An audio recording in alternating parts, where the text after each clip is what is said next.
আমার নীলা, আমার নীলাকে তুই মেরে ফেলেছিস। ও তো তোর কাছে ক্ষমা চাইতে এসেছিল, সবকিছু নতুন করে শুরু করতে চেয়েছিল। তুই নীলাকে মেরে ফেললে। নিলয়, আপনি তো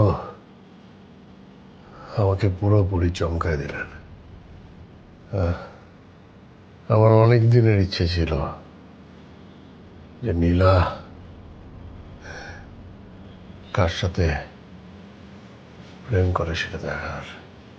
আজ সেই ইচ্ছাটাও আপনি পূরণ করে দিলেন।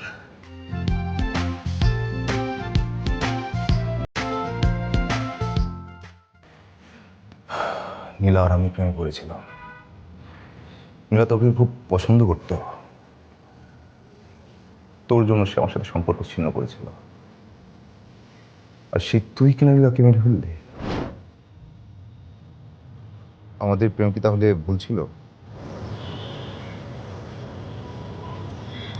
আমাদের দেখা হওয়ার সময়টা ভুলছে। যাক, সিদ্ধান্তটা তাহলে সঠিক সময় নিচ্ছে। I'll tell everything to Rafsan. Sorry বলবো, বুঝাবো। আমি তোমার প্রতি সম্মান রাখি, তোমার সিদ্ধান্তের প্রতি। আই থিঙ্ক রাফসানকে আমারও সরি বলা উচিত। না, আমি রাফসানকে চিনি। He won't be able to handle it. And আমি চাই না তোমার পরিচয় কখনো জানুক। So let me handle it, okay? আমি তোর বাসায় গিয়ে 100% নিশ্চিত হয়েছিলাম তুই নীলাকে মেরে ফেলেছিস।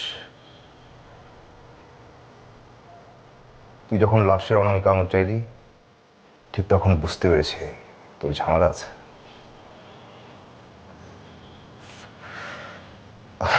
আমি তোকে অনামিকা আঙুল ম্যানেজ করে দিয়েছি, তোর বিশ্বাস অর্জন করেছি, তোর আরো কাছাকাছি আসার জন্য। আমি যে কাজটা করতে চাই তার জন্য তোর বিশ্বাসটা খুব জরুরি ছিল। এই কিছুদিন তোর সাথে চলে আমি ঠিক বুঝতে পারছি তুই কিভাবে নীলাকে টুকরো টুকরো করে গায়েব করে দিয়েছিস। নিলয়,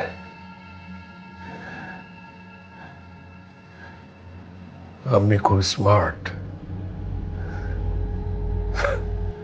আমার এটা জেনে খুব ভালো লাগছে যে নীলা একটা স্মার্ট ছেলের সাথে প্রেম করেছে।